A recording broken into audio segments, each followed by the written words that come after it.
अस्सलाम वालेकुम व्यूवर्स। आज जो हम नावल रीड करेंगे उसका नाम है गुलों में रंग। तो चलें अपना आज का नावल स्टार्ट करते हैं। मसाले भून भून के और चावलों को दम दे देकर मेरा दम निकलने को हो गया, मगर अजमीर बट की दुम सीधी ना हुई। मेरा मतलब है कि वो क्रू बट टेढ़े का टेढ़ा ही रहा, तो मेरे सर पे चढ़ा रोमांस का भूत बदमज़ा होकर किसी और बेवकूफ़ की तलाश में निकल गया। ये खालिस्तान फ़ायका के अल्फाज हैं। ऊपर से दादी हजूर मेरे मेरे किचन में यूँ निगरानी करती हैं कि क्या ही किसी इम्तिहान में किसी एग्जामिनर ने की होगी। अभी भी जब मैंने डोंगे को सालन से लबालब भरना चाहा हस्बे आदत व तौफीक, तो उन्होंने फ़ौरन ही मुझे टोक दिया। लोटा की लोटा हो गई, पर अक्ल ना आई तुम्हें, कुछ हांडी में बरकत के लिए भी रहने दो। वो कहकर किचन से निकल गई और मैं मुतहैयर, बरकत को भला कब मुलाजिम रखा हमने, या ये सब कोई ख़ास शख्सियत हैं? अब्बू या चचा जान के दोस्त ना हो, नाम से तो बुजुर्ग ही लगते हैं। इन्हीं सोचों में उलझते हुए मैंने सालन का डोंगा खाने की मेज़ पे पहुंचाया तो अम्मी ने इतनी देर लगाने पर हंसपे तौफीक डांटा। अल्लाह, मैं जिच होकर अपनी कुर्सी पर बैठ गई। जब से मेरी मंगनी हुई थी, अम्मी मेरी हर गलती पर मुझे ख़ास तौर पर ताई के सामने डांटती थी या फिर अजमीर भट्ट के सामने। अब बंदा पूछे, ये स्वाबेदारैन हासिल करने का कौन सा तरीका है? मैं जलती कुर्ती बिरयानी की ट्रे अपने पास पहुंचने का इंतज़ार कर रही थी, जो दादी हजूर के हुक्म के मौजिब बड़ों से होती अब लड़कों के हाथ में थी। दिल तो चाह रहा था कि ऐन खाने की मेज़ के वस्त में खड़े होकर लड़कियों के हकूक़ पर लंबी सी तकरीर करूं, मगर उसी वक्त बिरयानी की डिश मेरे सामने आ गई। इश्तहा अंगेज़ खुशबू वाली ये बिरयानी ताई अम्मा ने अपने लाडले की फरमाइश पे बनाई थी। मैंने डिश में चमचा चलाना शुरू किया। चावल ऊपर नीचे दाएं बाएं तमीज़ से चावल डालो। रुईमा, क्यों ठंडे कर रही हो? अम्मी की नज़र तो यूं भी मुझ पर ही होती थी, ख़ास तौर पर जब अजमीर भट्ट मेरे सामने बैठा हो। क्या ढूंढ रही हो? वो भी सारी डिश के इंतज़ार में सूख रही थी। ऐसे तो नैब वाले नादनदगान को भी नहीं ढूंढते। माज मेरा पक्का दुश्मन था, या फिर आजकल अमेरिका उसामा बिन लादेन को इब्रार कौन सा काम था? और मुझे रोना आ रहा था। जी हाँ, बोटियां तलाश कर करके। मजाल थी जो लड़कों ने बोटी को बच के हम लड़कियों तक पहुंचने दिया हो। बिरयानी ना हुई, गोया रिश्वत की रकम होगी। ऊपर से नीचे तक आते रुपए से चवन्नी। बल्कि मैंने सुलग कर बिरयानी बल्कि बरे की नानी डिश बाकियों की जानिब खिसकाई, तो थोड़ी देर के बाद उनके थोपड़े भी मेरी तरह ही हो गए। सालन के डोंगे भी खाली होने में वक्त ना लगा। सालन और डाल लो। अभी मैंने सालन डालने के लिए डोंगा उठाया ही था कि अजमीर भट्ट ने हुक्म दिया, और नहीं है। मैंने साफ जवाब दिया तो अम्मी ने मुझे खासा घूर के देखा। इतना ज़्यादा सालन बना था, कहाँ गया सब? जो था वो मैं ले आई, बाकी तो बरकत साहब का हिस्सा पड़ा है बस। मैं कदरे चिढ़ कर बोली तो सब हैरान होने लगे। कौन किसके लिए हैं ये? मवा बरकत कौन है? दादो ने कड़ी नज़रों से मुझे देखा। मुझे दिल में हंसी आई। ये दादो की भूलने की आदत। अब मैं इतनी भी बेवकूफ़ नहीं हूँ दादो, कि सारा ही सालन डाल लाती। आपने खुद ही तो कहा था कि बरकत साहब के लिए भी कुछ रहने दूँ, तो वो अलग से डोंगे में निकाल के रख आई हूँ। मैंने तफाकुर से कहते हुए शाबाशी लेने वाली नज़रों से दादो को देखा। ओई माँ! दादो की आंखें मुझे मामूल से ज़्यादा फैली लगी। शायद वो मेरी जहानत से काफ़ी मुतासिर हुई थी। ये बरकत कौन है अम्मा जान? चचा बिला आखिर मुतवज्जा हो ही गए थे। नोज, मैंने तो खैरो बरकत के लिए कुछ सालन हांडी में रखने को कहा था, और ये चचा बरकत के लिए रख आई। दादो माथे पे हाथ मार के बोली तो मत पूछे। लड़कों के बुलंदो भांग कह के बड़ों की हंसी, और मेरा ग्रुप इस वक्त तो मीर जाफर को भी मात दे रहा था। कमरे में आकर भी वो सब देर तक मेरा मजाक उड़ाती रही, जबकि मुझे दुख इस बात का था कि अजमीर भट्ट ने भी ये क्या कल गाया था। हाँ तो मोहतरमा, ये कौन से चचा बरकत हैं जिनके लिए कौरमे का डोंगा तैयार करके रख के आई हैं? जनाब, ये फ़ायका थी, जलील कमीनी। मेरे सब्र के तमाम जग गिलास लबरेज होकर छलक गए। अल्लाह देख रहा है खबीसो, मुनाफको, मुंह में राम राम बगल में छुरी। वैसे तो मेरे आगे पीछे फिरती रहती हो, और ऐसे मौक़ों पर डंटोनिक का इश्तिहार सबसे पहले तुम ही पेश करती हो, और तुम लोगों के रिश्ते अभी तक क्यों नहीं हो रहे? यही मुनाफकत आड़े आ रही है।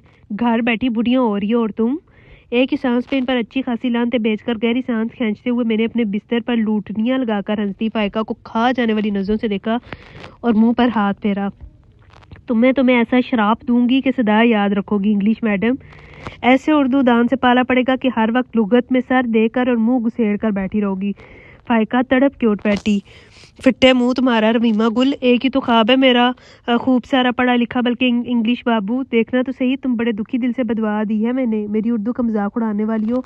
मैंने किसी पीरनी का अंदाज अपनाया तो बाकी सब इधर उधर खिसक ली। पिछले आधे घंटे से मैं दादो का मुफस्सिल लेक्चर सुन रही थी, वो भी सर झुकाए खामोशी से। वजह जी हाँ वही अमूरे खानादारी। मैंने सोचा था कि मीरू से रिश्ता हो जाएगा तो कुछ सुधर जाएगी।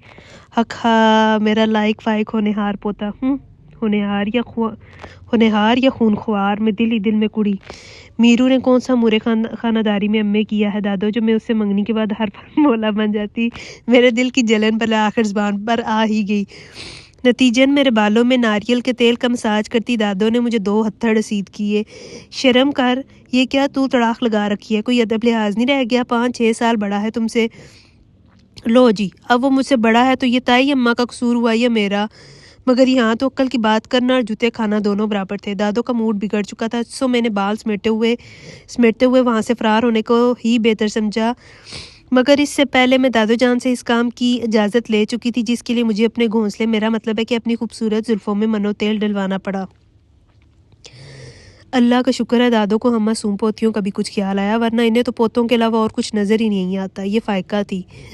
आर्ट गैलरी में न्यू टैलेंट की पेंटिंग्स की नुमाइश जारी थी, इसीलिए मैंने दादो की मिन्नत तरले करके इन खबीसों के लिए इजाज़त ली थी, वरना मुझे तो इस सब से रत्ती बार भी दिलचस्पी ना थी। अब देखिए यहाँ भी सब ऊँटों की तरह गर्दन उठा उठाकर हर तस्वीर को घूरे ही चले जा रहे हैं। मैं सख्त बदमज़ा थी। इससे तो अच्छा था हम अपने घर में लटकी तमाम पेंटिंग्स देख लेते, कुछ समझ में तो आती ना। मानो को यकीनन अब भूख ने सताना शुरू कर दिया था। तो तुम्हारा क्या ख्याल है, ये सब जो तस्वीरों को इतनी दिलचस्पी से देख रहे हैं इन्हें कुछ समझ में आ रही है? मेरी जान, इनमें से आधे तो हमारी तरह ही समझने की कोशिश कर रहे हैं कि तस्वीर उल्टी लगी है कि सीधी। फ़ायका ने राज खोला। इससे और मीना को ही बैठे बिठाए घर से निकलने का ये बहाना सूझा था, और मीना, मैंने इसे खालस्तन भाबियाना जेलसी से देखा। फैशन के मुताबिक सिले नेवी ब्लू शर्ट और तंग पजामे के साथ बड़ा सा दुपट्टा लिए वो बिल्कुल आर्टिस्टिक अंदाज में तैयार होकर आई थी, और ऐसे ही दिमाग से हर तस्वीर का मुआयना कर रही थी कि क्या ही किसी डॉक्टर ने अपने मरीज़ का किया होगा। तुम तो बस करो, जितनी दफ़ा तुमने ये सारी तस्वीरें देखी हैं इतनी दफ़ा तो इनको बनाने वाले ने भी नहीं देखा होगा। मैंने तंग आकर इसे पकड़ा।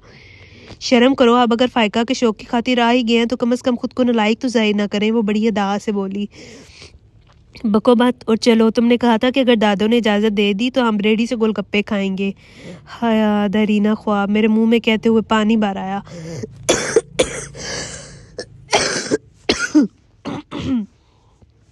फिक्र मत करो, गोलगप्पे खिलाए बगैर तुम्हें मरने नहीं दूंगी। ज़रमीना ने दांत पीसे तो फ़ायका ने तसल्ली दी। और बिलफर्ज अगर मार भी गई तो पोटली बांध के साथ कर देंगे। मरो तुम कंवारी बुढ़ियो। मुझे गुस्सा आया, मगर जगह ऐसी थी कि वहाँ लानते नहीं बेच सकती थी, वरना मैं इन दोनों की तबीयत साफ कर देती। अभी ईद वाला वाकया मुझे भूला ना था। खुदा की पनाह, एक भी तस्वीर जो समझ में आई हो। चिड़िया रूहानसी हो रही थी, और नहीं तो क्या। मैंने सोचा था किसी ने ऐश्वर्या राय को पेंट किया होगा, या फिर ऋतिक को, या शायद जॉर्ज क्लूनी को। माहीन ने हसरत से कहा। शाबाश है तुम पर, यानी कि बेशर्मी की हद है। पैंट शुदा बंदा देखोगी तुम। मैंने इन्हें लुताड़ा। उफ़ो आपी, मतलब इनकी पेंटिंग्स बनाई हुई होंगी। चिड़िया ने त्योरी चढ़ाई, मगर दफ्तर ही मेरी निगाह दूर खड़ी मीना पर पड़ी। इसके पास 2 लड़के खड़े थे। फ़ायका का कहीं अता पता नहीं था, और मुझे पता था कि ज़रमीना इन मामलात में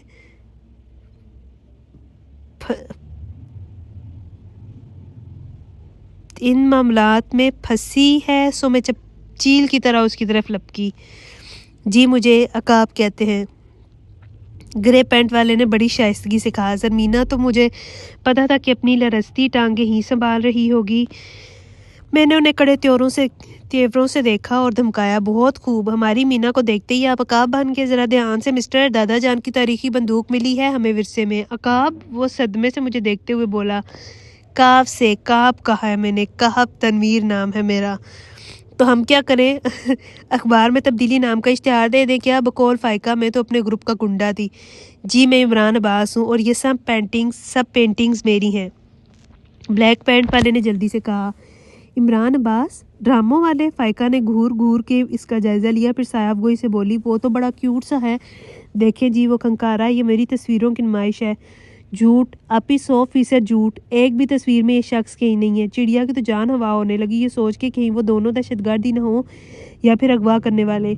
हो सकता है किसी कोने में इनकी भी एक छोटी सी तस्वीर लगी हो। माहीन ने अपनी ऐनक दुरुस्त करते हुए दूर अंदेशी बल्कि खुले दिल का मुजाहरा किया। अब वो दोनों लड़के जाने क्यों बाल नोचने की तैयारियां कर रहे थे। आप लोग समझ नहीं रही, ये आर्टिस्ट हैं और यहाँ मौजूद तमाम पेंटिंग्स इसने पेंट की हैं। काब ने जल्दी जल्दी कहा तो सबकी वो मुश्तरका थी। मैंने मीना की पसली में कोनी घुसेड़ी, यानी कि अब हम इसे काफ़ी बाज़ौक लगे हैं। मीना मनमना के रहेगी। आप तो अपने घर में भी खुद ही पेंट करते होंगे। दरवाजे दीवारें, कितना खर्चा बच जाता है ना। फ़ायका सख्त मुतासिर थी। बिल्कुल फ़न हो तो ऐसा जो किसी काम भी आए। माहीन मुदबर बनी तो मुझे भी ख्याल आया, आप सिर्फ अपने घर में पेंट करते हैं या दूसरों के घर में भी। या अल्लाह, उस बंदे ने मुठियां भींचते हुए आसमान की तरफ देखा और तकरीबन पाँव पटकता हुआ वहां से रुखसत हुआ।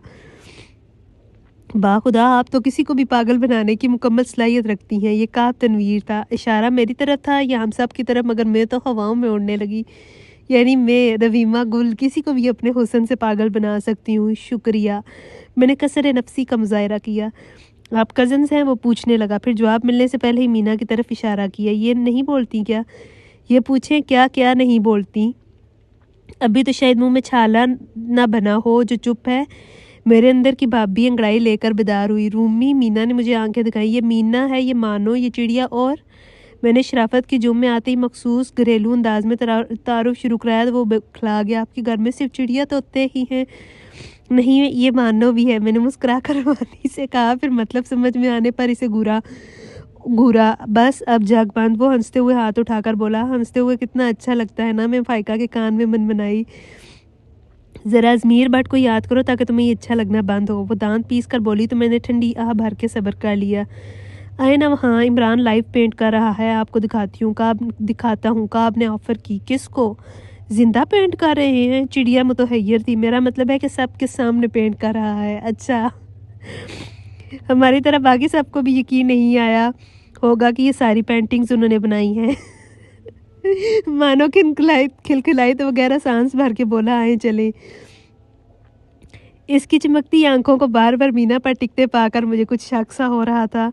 सुहाल तक पहुंचते हुए मैं उसका सारा बायोडाटा मालूम कर चुकी थी, जो काबिल तसल्ली और भरोसा ही था। मैं तो तजरीदी आर्ट का दीवाना हूँ। वो इमरान की तरफ बढ़ते हुए बोला, जो कुछ लोगों के हजूम में गिरा पेंटिंग कर रहा था। वो कौन साहब या साहिबा हैं? फ़ायका ने इश्तियाक से पूछा। जवाब की मुंतज़िर तो मैं भी थी, मगर वो तंजन बोला, इन्हें स्कूल या कॉलेज नहीं भेजा आपने? जवाबन फ़ायका ने उसे अपने लंबे नाखून दिखाए तो ज़मीना ने उसे घूर कर देखा। अंगूर खट्टे हैं मीना बीबी। फ़ायका भी भांप चुकी थी। शक्ल से तो बाट ही लगता है। मीना ने तेक्कन बरी सरगोशी की। हाँ मगर बंदूक का। ये नवीन थी, तुम्हारे ज़ौक़ से बड़ा मुतासिर है। अब मुंह खोल के ये मत कह देना कि पेंटिंग की अली पे का नहीं पता, बल्कि कहना कि मैं बच्चों की ड्राइंग बल्कि आर्ट टीचर हूँ। मुझे तो इस गली के नंद से छुटकारा करीब भी दिखाई दे रहा था, सो मैंने इसे मशवरा दे दिया।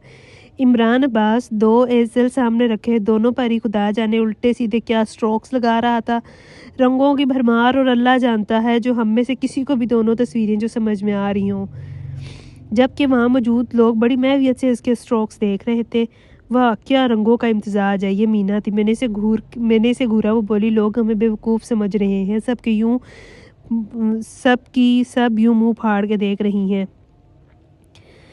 मैं तो सोच रही हूँ कि आज इनकी एक पेंटिंग तो ज़रूर ही ख़रीदूँ। उन्होंने तो कमाल ही कर दिया, ज़मीना ने बड़ी अदास से कहा। अब हाथ आया रिश्ता तो वो भी छोड़ना नहीं चाह रही थी ना। काब तनवीर खुश हुआ। आपको भी तजरीदी आर्ट पसंद है जी? अल्लाह, मीना की शर्मीली मुस्कुराहट। जी तो चाहा कि अभी इसके सारे कच्चे छट्टे खोल के इस काब, मेरा मतलब है कि काब के आगे रख दूँ, मगर फिर ख्याल आया कि कहीं इस नंद को सारी उम्र सर पे बिठाए रखूँ। कहाँ इस नंद को सारी उम्र सर पे बिठाए रखूँ। अब हम सब इन दोनों के नए नए रोमांस का तमाशा देख रहे थे। वंडरफुल। तो फिर मैं अपनी तरफ से आपको अम्मी की एक पेंटिंग गिफ्ट करना चाहूँगा। उफ, आपकी अम्मी भी पेंटिंग करती हैं? मीना ने आंखें पिटपिटाई। हम भी मुतासिर हुए। क्या आर्टिस्टों का ख़ानदान है? अम्मी नहीं, अम्मी, इमरान की बात कर रहा हूँ। वो खुद भी गड़बड़ा गया। फिर ज़रमीना से पूछने लगा, कौन सी पेंटिंग पसंद आई है आपको? ज़रमीना ने बड़ी अदास से दुपट्टे का कोना उंगली पर लपेटा है। यही जो नई बन रही है।